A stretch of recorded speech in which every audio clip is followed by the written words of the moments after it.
से आजकल के लोग जिम जाने से पहले हेवी खाना खाते हैं। जब आप एक्सरसाइज करते हैं तो आपको डेफिनेटली रूमेटॉइड अर्थराइटिस हो सकता है। पंचकर्म जो होता है वो रूट कॉज ट्रीट करता है, जो इस कारण की वजह से डिसीज हुआ है वो कारण ही नष्ट करने का जो प्रयास है वो पंचकर्म करता है। तभी बॉडी पार्ट्स हेल्दी हो जाते हैं, जैसे कि इनफर्टिलिटी है, पीसीओएस है, वो आयुर्वेदा में पहले ही बताए हुए हैं। कि नॉर्मल डॉक्टर्स तो सिर्फ लाइफस्टाइल शिफ्ट रेकमेंड करते हैं आपको, या फिर हार्मोनल पिल्स पे डाल देते हैं, but that's not a long term solution. One of the most important reason for hair fall is विरुद्धान्न। दूध और नमक हम एक साथ नहीं खाते हैं, उसको वो शरीर में जाके पॉइजनस इफेक्ट इंड्यूस करता है। कभी सोचेंगे ही नहीं कि ये विरुद्धाहार हो सकता है। जैसे कि बोनविटा हेयर फॉल को ट्रीट करने के लिए मुराज ऑयल होता है या ब्राह्मी ऑयल होता है, लेकिन सिर्फ ये दो चीजें नहीं होती है। डायबिटीज कम हो जाता है या ये क्रॉनिक डिजीज खत्म हो जाता है? बिल्कुल खत्म हो जाता है। ब्राह्म मुहूर्त पे आपको बहुत सारा पानी पीना चाहिए। आजकल के लोगों का ब्राह्म मुहूर्त सुबह 7 और 8 बजे होता है। इस टाइम अगर आप बहुत सारा पानी पियेंगे तो वो आपके डाइजेस्टिव सिस्टम को बहुत तकलीफ पहुंचाएगा। कि बहुत सारे लोग ओबेसिटी कम करने के लिए या मेटाबॉलिक करेक्शन के लिए हनी विथ वार्म वाटर ऐसे लेते हैं, लेकिन तो इट इज़ अ मिथ कि अगर आप हनी विथ वार्म वाटर या हनी विथ हॉट वाटर लेंगे तो आपकी ओबेसिटी कम होगी। बिल्कुल नहीं। Hello and welcome to a new episode on R talks. और आज हमारे साथ है डॉक्टर वैष्णवी जोशी। ये है एक consulting Ayurvedic physician. She is a consultant at multiple hospitals and also an assistant professor at a college. She runs her own OPD also. She has 4 years of experience in this field of Ayurveda. तो आज हम इनके साथ कई सारी बातें करेंगे और आयुर्वेदा के टॉपिक पे बहुत कुछ सीखेंगे। अगर आप चाहते हैं कि हम आप तक ऐसे ही न्यू टॉपिक्स और न्यू गेस्ट्स लेकर आते रहें तो प्लीज़ सब्सक्राइब कीजिए आर टॉक्स के यूट्यूब चैनल को और also follow on Instagram. Hello Vaishnavi ma'am and welcome to R talks. So let's straight away get into the video.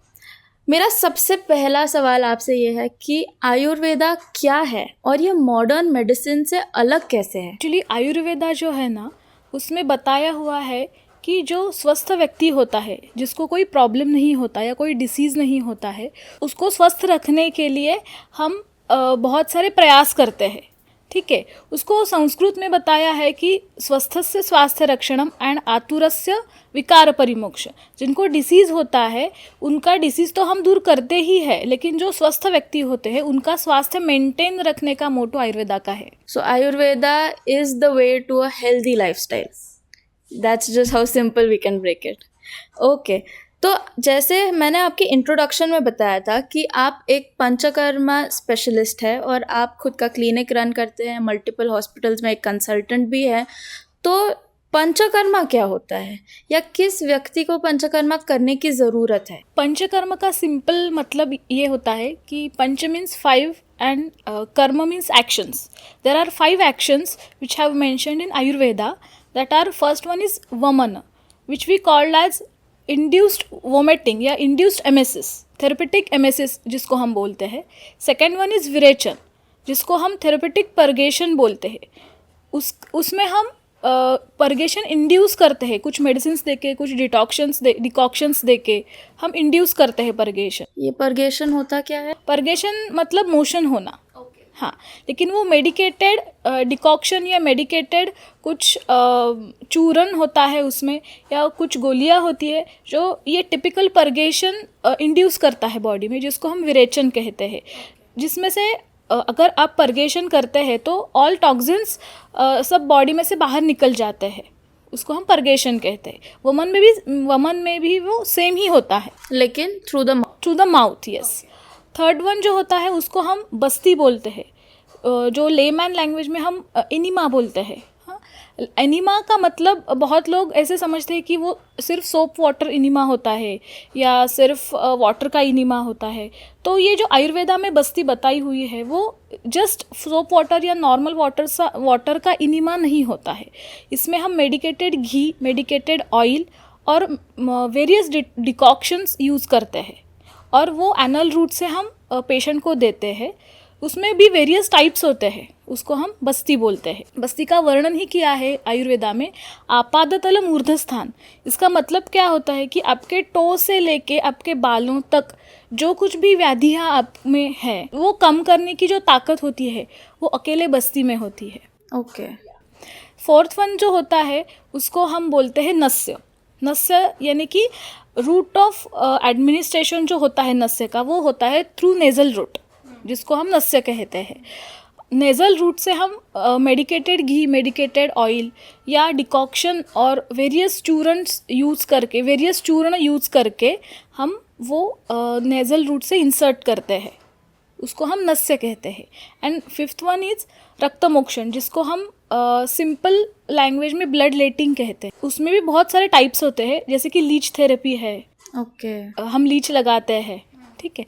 उससे जो इम्प्योर ब्लड होता है वो शरीर में से बाहर निकलता है, और जो सोराइसिस जैसे बीमारियां होती है या स्वेलिंग जैसे बीमारियां होती है, वेरियस टाइप्स ऑफ स्वेलिंग्स, तो वो कम करने के लिए हम लीच थेरेपी या रक्तमोक्षण के वेरियस टाइप्स यूज़ करते हैं। मैंने काफ़ी बार तो ये सुना है कि लीच थेरेपी, जैसे एक एग्जाम्पल दिया आपने, तो ये बहुत इफ़ेक्टिव होता है, लेकिन कुछ लोगों से इसका टोटली ऑपोजिट भी सुना है कि इसके कारण इन्फेक्शंस भी हो जाते हैं लोगों को। तो क्या ये रिस्क है? एक्चुअली क्या है, उसमें दो टाइप्स होते हैं जो हम जंगलों में से जो उठा के लाते हैं लीचेस, उसमें दो टाइप्स होते हैं, एक होता है सविश और एक होता है निर्विष। सविश यानी कि leeches with poisons which carries poisons, और निर्विष जलौका जो होती है वो होती है विदाउट पॉइजन वाली। वो जो जलौका होती है उसके कोई भी साइड इफ़ेक्ट्स नहीं होते। लगाते हैं लीच तो वो एक मार्क छोड़ देती है, अगर वो वुंड हम अच्छे से क्लीन नहीं किया तो उसमें इन्फेक्शन होने के चांसेस है। अगर हमने उसको अच्छे से क्लीन किया तो इन्फेक्शंस के चांसेस बिल्कुल नहीं होते। ओके। तो अभी नेक्स्ट क्वेश्चन ये है कि किस व्यक्ति ने पंचकर्मा करना चाहिए? आयुर्वेदा में बताया हुआ है कि स्वस्थ व्यक्ति भी पंचकर्म कर सकते हैं, और जिनमें बहुत सारी व्याधियाँ हैं, लाइक डिसीजेस होते हैं, वेरियस टाइप्स ऑफ डिसीजेस, तो उनमें भी हम पंचकर्म कर सकते हैं। तो जो स्वस्थ व्यक्ति होता है, जिसको कोई प्रॉब्लम नहीं होता है, तो वो साल में 3 बार पंचकर्म डेफिनेटली कर सकता है अकॉर्डिंग टू हिज प्रकृति और हर प्रकृति।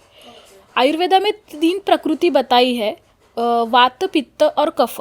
हमारे जो ये सीजन्स होते हैं, जो मराठी में हम काउंट करते हैं आयुर्वेदा में, तो ये जो सीज़न चल रहा है ये है वर्षा ऋतु, जिसमें बहुत सारी बारिश होती है। तो इस ऋतु में वात का प्रकोप बहुत ज़्यादा होता है। जो वात प्रकृति की व्यक्ति होती है उन व्यक्तियों को इस सीज़न में पंचकर्म करना चाहिए। वात कम करने के लिए हम बस्ती यूज़ करते हैं। सेकेंड जो ऋतु होता है वो है शरद ऋतु, जिसको हम अक्टूबर हीट बोलते हैं, और शरद ऋतु में पित्त का प्रकोप बहुत ज़्यादा होता है। तो जो पित्त प्रकृति वाले लोग हैं उनको शरद ऋतु में विरेचन करना चाहिए। और थर्ड वन इज वसंत ऋतु, which is also called as spring. So वसंत ऋतु में कफ का प्रकोप बहुत ज़्यादा होता है, तो वसंत ऋतु में हम वमन जैसे पंचकर्म करते हैं। जो कफ प्रकृति के लोग होते हैं उनमें वमन इंडिकेटेड होता है, सो उस टाइम हम वमन करते हैं। मेरा सेकंड क्वेश्चन था कि किसी एज लिमिट है क्या, कि कोई सर्टेन एज के लोग ही ये कर सकते हैं? हाँ, कुछ पंचकर्म की एज लिमिट होती है, 18 से लेके 70 ईयर्स तक ऐसी होती है। अगर कुछ पेशेंट को वो जो 18 साल से 18 साल से कम है, उन लोगों को अगर कुछ बड़ी बीमारी हो तो उस टाइम भी हम पंचकर्म कर सकते हैं, लेकिन उसके बहुत टर्म्स एंड कंडीशंस होते हैं, और वो वैद्य के ऑब्जर्वेशन के अंडर ही करते हैं। और इसका फ्रीक्वेंसी कितना है? हर साल करवाना चाहिए या एक बार करवा लिया तो इनफ? आइडियली हर साल आप कर सकते हैं। तो जैसे आपने ऑलरेडी बता दिया है कि ये कब करवाना चाहिए, डिपेंडिंग ऑन द सीजन्स आपकी ट्रीटमेंट डिफ़र करी जाती है। तो पंचकर्मा के इफ़ेक्ट्स क्या है? आज पूरी दुनिया पंचकर्मा के बारे में बात कर रही है, सब में क्यूरियोसिटी बहुत ज़्यादा है, but not everybody has tried it. तो आप आपके क्लाइंट्स या आपके पेशेंट्स के एक्सपीरियंस से बताइए कि पंचकर्मा करवाने के बाद उस व्यक्ति की लाइफ कैसे चेंज होती है। पंचकर्म जो होता है वो रूट कॉज ट्रीट करता है, जो आयुर्वेदा का मोटो बताया है कि जिस कारण की वजह से डिसीज़ हुआ है वो कारण ही नष्ट करने का जो प्रयास है वो पंचकर्म करता है। इसीलिए जब व्यक्ति में अब अगर हम पंचकर्म करते हैं तो वो जो डिसीज़ का रिकरेंस होता है वो बिल्कुल नहीं होता। उनमें रिजुवेनेशन थेरेपी जो हम बोलते हैं वो होती है पंचकर्म करने के बाद। और जो अलाइड जो बीमारियां होती है पेशेंट को वो भी कम हो जाती है। जैसे कि अगर मान लो किसी पेशेंट को एसिडिटी की तकलीफ़ है और एसिडिटी की तकलीफ़ के लिए पंचकर्म करने के लिए वो आया है, उसका पंचकर्म हो गया, लेकिन एसिडिटी के साथ साथ उसका बालों का झड़ना होता है, बालों का सफ़ेद होना होता है, या पीसीओडी जैसे प्रॉब्लम्स होते हैं। ये जो अलाइड बीमारियां भी होती है ना, वो भी कम करता है पंचकर्म। और पंचकर्म के अगर आप अच्छी तरह से किया आपने पंचकर्म तो उसके मैजिकल इफ़ेक्ट्स होते हैं। क्या ऐसा होता है कि आपकी एजिंग में या आपके स्किन ग्लो में कोई डिफरेंस आ जाएगा, या you will feel healthier, lighter, more energetic, ऐसे कोई सिम्टम्स होते हैं? पंचकर्म करने के बाद एक तो वो एंटी एजिंग जैसा काम करता है, जिसको हम संस्कृत में रसायन चिकित्सा कहते हैं, कि आप जल्दी बूढ़े नहीं होते हैं, आपका स्किन टोन सुधर जाता है और आपके सभी बॉडी पार्ट्स हेल्दी हो जाते हैं, आप हेल्दी फील करते हैं। ये सब उसके फ़ायदे हैं। Okay Vaishnavi ma'am, thank you so much. अब मैं थोड़ा सा टॉपिक चेंज करना चाहती हूँ and I want to learn from you about Ayurveda for women. तो जैसे आजकल के सिचुएशंस या फिर ड्यू टू द लाइफस्टाइल कुछ न्यू प्रॉब्लम्स आ रही है, जैसे पीसीओएस हो गया, इनफर्टिलिटी हो गया, तो क्या आयुर्वेदा में इस चीज़ का कोई क्योर है या इसके साथ कैसे डील कर सकते हैं? ये जो आजकल के डिसीजेस होते हैं जैसे कि इनफर्टिलिटी है, पीसीओएस है, वो आयुर्वेदा में पहले ही बताए हुए हैं, जिसके नाम अलग अलग है आयुर्वेदा में, लेकिन वो पहले बताए हुए हैं। अगर पीसीओएस को आपको ट्रीट करना है तो उसमें प्रिडोमिनेंटली हम क्या कर सकते हैं, तो वो होता है विरेचन या बस्ती चिकित्सा। ठीक है, उससे कारण पीसीओएस बिल्कुल चला जाता है और उसका रिकरेंस भी नहीं होता है। हमारे हॉस्पिटल में ऐसे बहुत सारे पेशेंट्स हैं जिनको हमने पंचकर्म किया है, वेरियस टाइप्स ऑफ पंचकर्म हमने किया है, लाइक विरेचन होता है, बस्ती होता है, वेरियस टाइप्स ऑफ बस्ती हमने यूज़ किए हैं, और वो होने के बाद उनका यूएसजी रिपोर्ट बिल्कुल नॉर्मल आया है।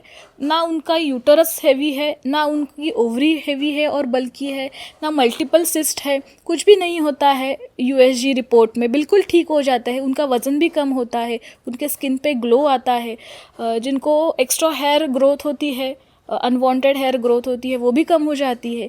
ये सब फ़ायदे पंचकर्म के होते हैं।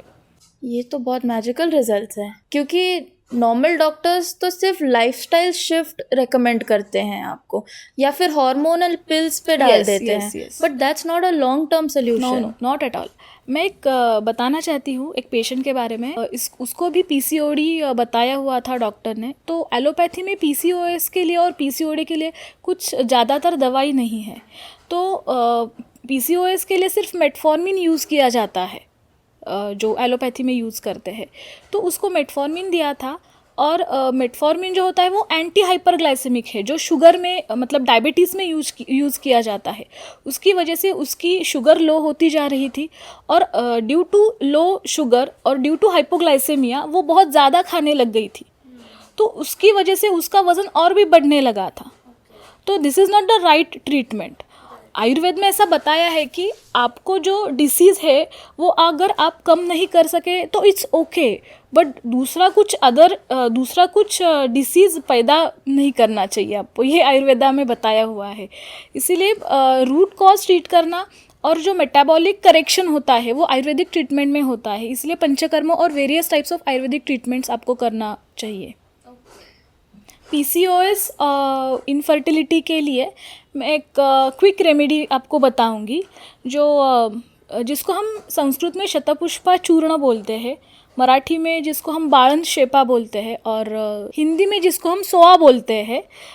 तो इसका चूर्ण अगर आप 1 गिलास गर्म पानी में हर रोज़ लेंगे तो डेफिनेटली पीसीओएस और पीसीओडी कम हो सकता है, और इनफर्टिलिटी के जो प्रॉब्लम्स है वो भी काफ़ी हद तक कम होते हैं। That's a very good remedy, ज़रूर ट्राई करना चाहिए। और मेनोपॉज का क्या कहना है? जो फीमेल्स को मेनोपॉज स्टेज आती है उसमें कोई आयुर्वेदिक ट्रीटमेंट हेल्प कर सकती है? आयुर्वेदा में बताया हुआ है कि जो मेनापॉज का एज होता है 45 to 50, वात डोमिनेटिंग एज होती है, जिसमें वात बहुत ज़्यादा बढ़ा हुआ होता है। तो इसमें हम बहुत सारे सिंपल रिमेडीज़ यूज़ कर सकते हैं, या आप डॉक्टर के पास जाके, जो वैद्य है मतलब आयुर्वेदिक डॉक्टर है, उनके पास जाके आप बहुत सारे सिंपल ट्रीटमेंट कर सकते हैं। जैसे कि होता है सर्वांग अभ्यंग जिसको हम मॉलिश बोलते हैं, जो हम दिवाली में करते हैं। अगर वो हर रोज़ आप करेंगे in this phase of your life, then menopause के जो कंप्लेंट्स होते हैं, जो तकलीफ़ होती है, वो बिल्कुल नहीं होगी। उसमें और भी आप एक कर सकते हैं, जो है उसको बोलते हैं हम नस्य। मैंने पहले भी बताया था, नस्य सिंपल आप जो काऊ घी होता है उसके 2 ड्रॉप्स अगर आप ईच नॉस्ट्रिल्स में रात में सोते समय डालेंगे तो डेफिनेटली वात का प्रकोप कम होता है। That's very interesting. अब एक टॉपिक शिफ्ट करके मैं हेयर फॉल की बात करना चाहती हूँ। 1 out of 4 people in India who are in their early 20s have been reporting severe hair loss. क्या आयुर्वेदा में इसका कोई ट्रीटमेंट है या कुछ आप home remedies, easy solutions provide कर सकते हैं? आयुर्वेदा में जो बताया हुआ है उसको संस्कृत में हम खालित्य बोलते हैं। One of the most important reason for hair fall is विरुद्धान्न। विरुद्धान्न मीन्स विरुद्ध गुणों का जो आहार होता है वो एक साथ कंज्यूम करना, उसको विरुद्धान्न बोलते हैं। जैसे कि हम दूध और फल एक साथ नहीं खाते हैं, वो शरीर में जाके पॉइजनस इफेक्ट इंड्यूस करता है। तो मैं एक सिंपल आपको एग्जाम्पल दूंगी विरुद्ध आहार का, जो हम कभी सोचेंगे ही नहीं कि ये विरुद्ध आहार हो सकता है। जैसे कि बोर्नविटा है, बोर्नविटा के अब जब इंग्रेडिएंट्स पढ़ेंगे तो उसमें नमक बताया है, और आयुर्वेदा में वेरी स्पेसिफिक बताया है कि दूध और नमक एक साथ नहीं लेना चाहिए। लेकिन हमारे जनरेशन के जो लोग हैं वो हर रोज़ बहुत सालों से दूध और बोर्नविटा लेते आ रहे हैं, तो उन लोगों में हेयर फॉल जैसी बीमारियां या ओबेसिटी जैसी बीमारियां या इनफर्टिलिटी जैसी बीमारियां ये बहुत बढ़ती जा रही है। उसका कारण विरुद्ध आहार है। मुझे बोर्नविटा से कोई तकलीफ़ नहीं है, लेकिन अगर आपको बोर्नविटा लेना है तो वो पानी के साथ ले लेना, ना कि दूध के साथ, क्योंकि दूध और नमक एक साथ जब आप लेंगे तो वो पॉइजनस ही इफ़ेक्ट करेगा आपके शरीर में। तो ये तो हम सालों से पीते आ रहे हैं, बचपन से। अगर हम कॉर्नफ्लेक्स की भी बात करें जो दूध के साथ लिया जाता है, उसमें भी सॉल्ट कंटेंट है। yes, जो आप जो भी चीज़ें दूध के साथ खाते हैं तो उनमें नमक तो नहीं है ना, ये आपको चेक करना चाहिए बिल्कुल, और उसके बाद ही वो दूध के साथ लेना है। तो हेयर फॉल को ट्रीट कैसे कर सकते हैं? हेयर फॉल को ट्रीट करने के लिए बहुत सारे लोगों को पता होता है कि भृंगराज ऑयल होता है या ब्राह्मी ऑयल होता है, लेकिन सिर्फ ये 2 चीज़ें नहीं होती है हेयर फॉल ट्रीट करने के लिए। हेयर फॉल अगर आपको ट्रीट करना है तो उसमें बहुत सारे पंचकर्म बताए हैं, जैसे कि नस्य है। नासा के बारे में जो बताया है आयुर्वेदा में, उसको संस्कृत में बोलते हैं कि नासा ही शिरसोद्वारम, मतलब जो नोज़ है वो हमारे सिर का द्वार है। अगर कुछ सिर के यहाँ की कुछ भी बीमारी हो, जैसे कि सिर दर्द होना, माइग्रेन होना, वर्टिगो होना, आँखों का नंबर बढ़ जाना, जिनको हम मायोपिया, हाइपरमेट्रोपिया, अस्टिग्मैटिज्म बोलते हैं, या बहुत ज़्यादा हेयर फॉल होना, या एलोपेशिया जैसी बीमारी होना, इसमें हम नस्य का अगर उपयोग करेंगे तो उसके बहुत मैजिकल इफ़ेक्ट्स मिलते हैं। तो हेयर फॉल में आप नस्य भी कर सकते हैं। हेयर फॉल में एक मूर्धनी तेल करके आयुर्वेद में बताया है। मूर्धनी यानी कि शिर, मतलब सिर। तो सिर के ऊपर वेरियस टाइप्स ऑफ ऑयल्स डाल के या वेरियस टाइप्स ऑफ डिकॉक्शन डाल के आप पंचकर्म कर सकते हैं, जिसको हम मूर्धनी तेल बोलते हैं। तो आप मूर्धनी तेल के वेरियस टाइप्स भी हेयर फॉल में यूज़ कर सकते हैं। और सबसे पॉपुलर हेयर फॉल में जो यूज़ होता है आयुर्वेदा में, उसको बोलते हैं जलौकावचरण, यानी कि लीच थेरेपी। उसका भी फ़ायदा ज़रूर होता है हेयर फॉल में। एक इससे बहुत जेनरिक क्वेश्चन आया है कि आयुर्वेदा के अनुसार कितने समय के लिए हेयर ऑयलिंग करना चाहिए बिफोर अ हेयर वॉश?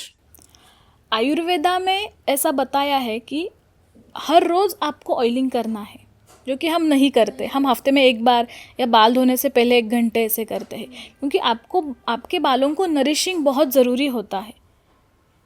आपको हर दिन सिर्फ स्काल्प के ऊपर ऑयलिंग करना इज मैंडेटरी। और फिर हेयर वॉश कर लेना है? हेयर वॉश हफ्ते में 2 बार कर सकते हैं।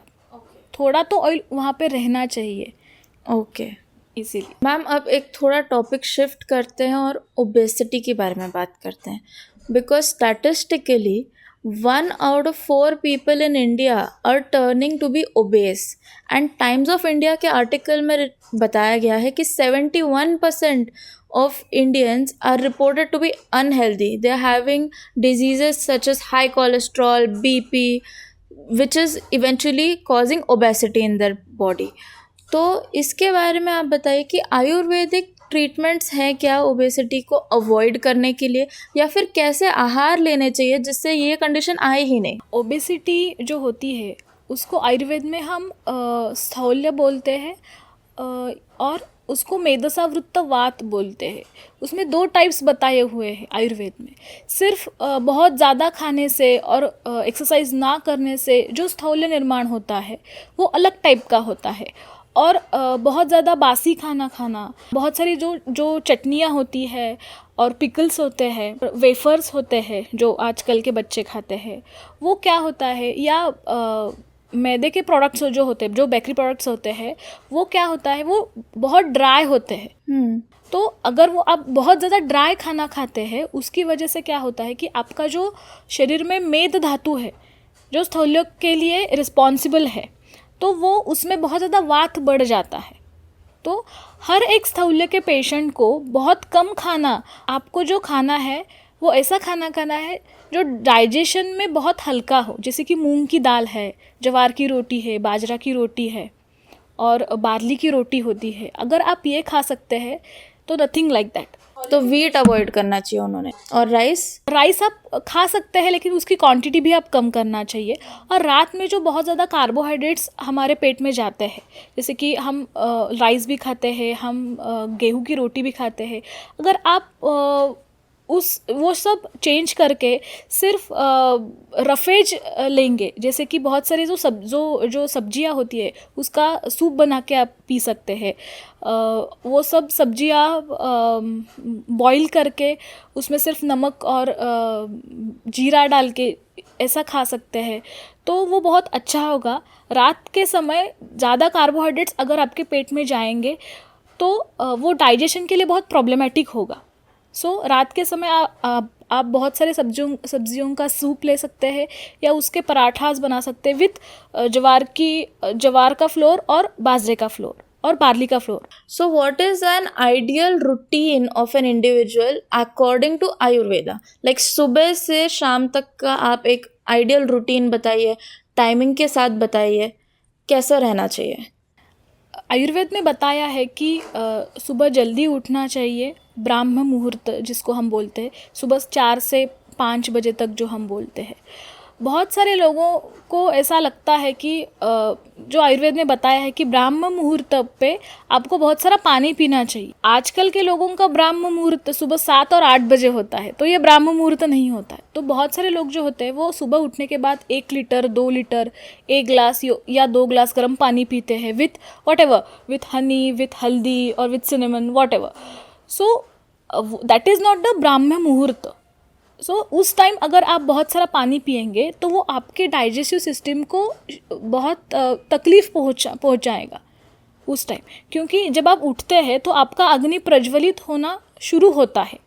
आप ऑब्जर्व करेंगे जब सुबह आप 1 या 2 लीटर पानी पीते हैं तो आपको नाश्ते के लिए बिल्कुल भूख नहीं लगेगा। करेक्ट, क्योंकि वो जो अग्नि बढ़ना चाहिए सुबह, वो उसके ऊपर आप पानी डालते हैं। मैं आपको सब लोगों को बताऊंगी कि सुबह उठने के बाद अगर यू फील थर्स्टी और you feel hungry, then and then only you can eat और you can have a whatever you want.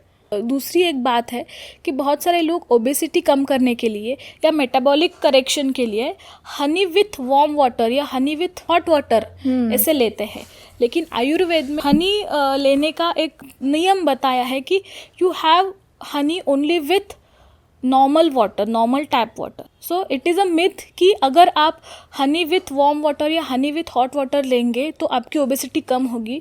बिल्कुल नहीं। हनी आप अगर नॉर्मल वाटर के साथ लेंगे तो उसका कुछ हद तक फ़ायदा हो सकता है ओबेसिटी कम करने के लिए। ये तो सेलिब्रिटीज, बॉलीवुड सेलिब्रिटीज इसको मार्केट करते हैं कि रोज सुबह मैं हनी विथ वार्म वाटर लेती हूँ या लेमन विथ वार्म वाटर लेती हूँ, मेरे सेहत का राज। आप लेमन ले सकते हैं, लेकिन हनी ये वार्म वाटर के साथ या हॉट वाटर के साथ नहीं लेना चाहिए, इसे आयुर्वेद में पहले से बताया है। ये तो ये आपने सुबह का बता दिया। आफ्टरनून में क्या करना चाहिए according to Ayurvedic lifestyle? According to Ayurvedic lifestyle afternoon में सोना बिल्कुल अलाउड नहीं है। तो आपको दिन में सोना नहीं है बिल्कुल, क्योंकि अगर आप सोते हैं तो आपके शरीर में वात, पित्त और कफ तीनों भी बढ़ जाते हैं और बहुत सारी बीमारियां होती है। जिनको एसिडिटी का प्रॉब्लम होता है, एसिड रिफ्लक्स का प्रॉब्लम होता है, और जिनको डाइजेस्टिव प्रॉब्लम होता है कि जब आप खाना खाते हो तो उसके बाद तुरंत मोशन के लिए जाना या पेट फूला सा लगना, ये जो डाइजेस्टिव प्रॉब्लम्स होते हैं इसका एक कारण होता है कि आप दोपहर में सोते हैं। आयुर्वेद में उसका भी एक नुस्खा बताया है। तो आयुर्वेद में क्या बताया है कि आप सो सकते हैं, लेकिन कैसे? बैठ के सो सकते हैं, लेकिन आपको लेटना बिल्कुल नहीं है। और फिर इवनिंग टाइम या डिनर टाइम क्या होना चाहिए? आपका जो डिनर टाइम है वो अर्ली 7-7:30 ये टाइम को होना चाहिए। उसके बाद आप बिल्कुल कुछ खा नहीं सकते, क्योंकि जब रात होती है तो कफ का काल शुरू होता है। हमारे शरीर में कफ दोष ये बढ़ता है, जो कि डाइजेस्टिव प्रोसेस जो होती है वो बहुत कम कर देता है। इसीलिए आपको बहुत जल्दी खाना खाना होता है, 7 या 7:30 बजे, जो मैंने आपको बताया कि विथ लॉट ऑफ रफेज। इसके साथ एक्सटेंशन में ये भी बात करना चाहूँगी कि कुछ लोगों को body pain, joints pain, arthritis जैसी बीमारियाँ होती है। Sometimes it is also linked to heavy body weight, but sometimes due to age या अदर फैक्टर्स। जिनको बहुत सारे अर्थराइटिस के प्रॉब्लम्स होते हैं उसमें भी 2 टाइप्स होते हैं।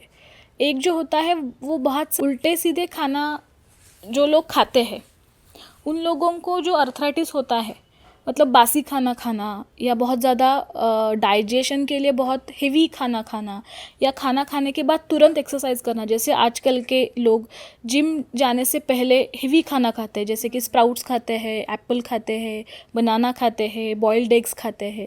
ये खाना खाने के बाद अगर आप एक्सरसाइज करते हैं तो आपको डेफिनेटली रूमेटॉइड अर्थराइटिस हो सकता है। आपको अर्थराइटिस है या मसल स्पाज्म है या मस्कुलोस्केलेटल कुछ प्रॉब्लम्स है, तो वो कम करने के लिए आयुर्वेद में 2 टाइप के ट्रीटमेंट बताए हैं, जिनको हम बोलते हैं अग्निकर्म और विद्धकर्म। अग्निकर्म का सिंपल मतलब ये होता है कि गोल्ड से बनाया हुआ एक शलाका होती है, जिसको हम संस्कृत में शलाका कहते हैं, वो यूज़ करके हम उसको हम फायर के ऊपर रखते हैं, और वो जहाँ पे दर्द ज़्यादा है और जहाँ पे मसल स्पाज्म ज़्यादा है वहाँ पे हम ऐसे रेस्ट करते हैं।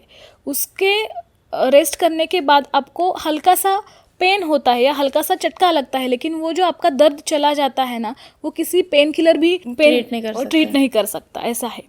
और दूसरा तरीका है, उसको बोलते हैं हम विद्धकर्म। जैसे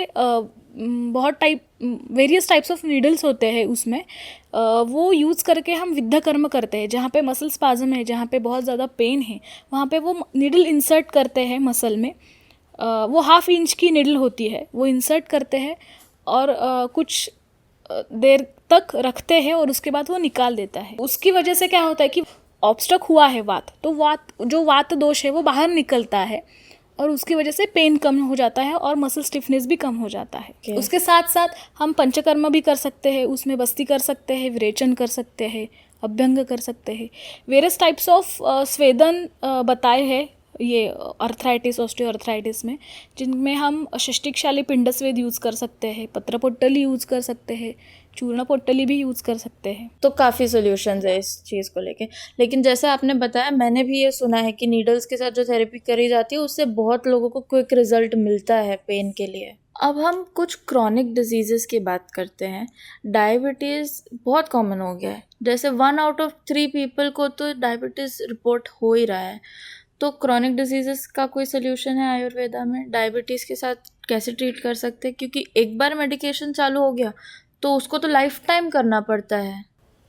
आयुर्वेद में जो बताया है डायबिटीज़ का जो व्याधि बताया है, उसको हम प्रमेह बोलते हैं। उसमें भी 2 टाइप्स होते हैं, जैसे कि स्थूल प्रमेह और कृश प्रमेह। स्थूल यानी कि जो ओबेज होता है वो, और कृश यानी कि जो थिन होता है वो। तो मैं एक दो बातें बताऊंगी। अगर मान लो किसी व्यक्ति को डायबिटीज़ डिटेक्ट हुआ है, उनकी शुगर बहुत ज़्यादा बढ़ी हुई है, तो एलोपैथी डॉक्टर क्या करते हैं कि तुरंत एंटी हाइपरग्लाइसेमिक ड्रग्स शुरू कर देते हैं। उनको बहुत सारा वॉकिंग करने के लिए बोलते हैं, शुगर बंद करने के लिए बोलते हैं और राइस बंद करने के लिए बोलते हैं। तो इससे क्या होता है, सिर्फ शरीर में वात बढ़ता है। अगर किस व्यक्ति को वात के कारण डायबिटीज़ हो जाए तो उनमें वात तो बहुत ज़्यादा बढ़ेगा। ऐसा है, not necessary every person should walk as a exercise who detected as a diabetic patient. तो उसका लॉजिक ये है कि डायबिटीज़ क्यों होता है, इंसुलिन बहुत ज़्यादा बढ़ता है शरीर में। इंसुलिन कंट्रोल करने का जो ऑर्गन है जिसको हम पैनक्रिया बोलते हैं, वो फेल होता है, इंसुलिन कंट्रोल करने में फेल होता है, उसकी वजह से डायबिटीज़ होता है। तो जो ऑर्गन काम नहीं कर रहा है उसके ऊपर आप क्यों नहीं फोकस करते? अगर आप बहुत सारा वॉकिंग करते हैं, 8-10 किलोमीटर आप वॉकिंग करते हैं, तो उसमें घुटनों का रोल ही नहीं है। तो इंस्टेड ऑफ वॉकिंग अगर आप योगा करते हैं, जिसमें पेट के ऊपर बहुत सारे योगा जो बताए हैं वो अगर आप करेंगे तो डेफिनेटली आपका डायबिटीज़ कम होने में मदद हो जाएगी। डायबिटिक पेशेंट में जो पैथोलॉजी बताई हुई है आयुर्वेदा में, उसमें क्या क्या अफेक्ट होता है, तो आपका शुक्र धातु अफेक्ट होता है, आपका रक्त धातु अफेक्ट होता है, आपका मांस धातु अफेक्ट होता है। सो ये सब करेक्ट करने के लिए आपको प्रॉपर पंचकर्म करना बहुत ज़रूरी होता है डायबिटीज़ में।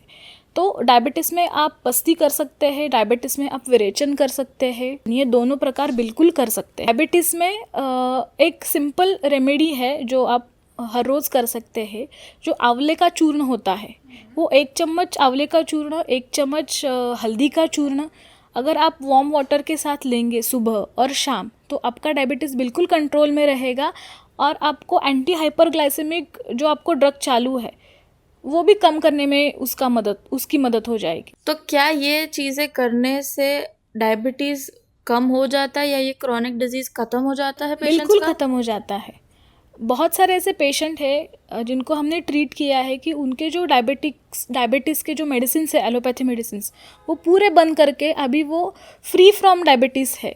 तो जैसे ही डायबिटीज़ एक क्रॉनिक डिजीज़ है, same is with blood pressure problems, तो इसका आयुर्वेदिक क्या सोल्यूशन है? हाइपरटेंशन को आयुर्वेदा में रक्तगत वात या रक्तावृत्त वात कहा जाता है, जिसमें रक्त भी बहुत बढ़ा हुआ होता है और वात भी बहुत बढ़ा हुआ होता है। हाइपरटेंशन के लिए हम विरेचन कर सकते हैं, हाइपरटेंशन के लिए हम बस्ती कर सकते हैं, शिरोधारा कर सकते हैं, शिरोपीछू कर सकते हैं और नस्य भी कर सकते हैं हाइपरटेंशन कम करने के लिए। ऐसे बहुत सारे पेशेंट हमने ट्रीट किए हैं जिनको एंटी हाइपरटेंसिव ड्रग्स शुरू है, उनको हमने आयुर्वेदिक मेडिसिन शुरू किए हैं with internal medicine and panchakarma also. काफ़ी हद तक उनमें हमको इम्प्रूवमेंट दिखी है और कुछ पेशेंट का हमने वो एलोपैथी मेडिसिन बंद भी किया है। क्या बात है, स्प्लेंडेड रिजल्ट्स। और 6 महीने तक हम फॉलोअप लेते हैं, ना उनका शुगर बढ़ता है ना उनका बीपी बढ़ता है, बिल्कुल नॉर्मल रहता है। तो और क्या चाहिए लाइफ में if you are free from all the medicines? Okay, now let's have a rapid fire questions round. मैं आपको कुछ सवाल पूछूंगी और आप उनके में भी 1 और 2 वर्ड्स में आंसर कीजिए।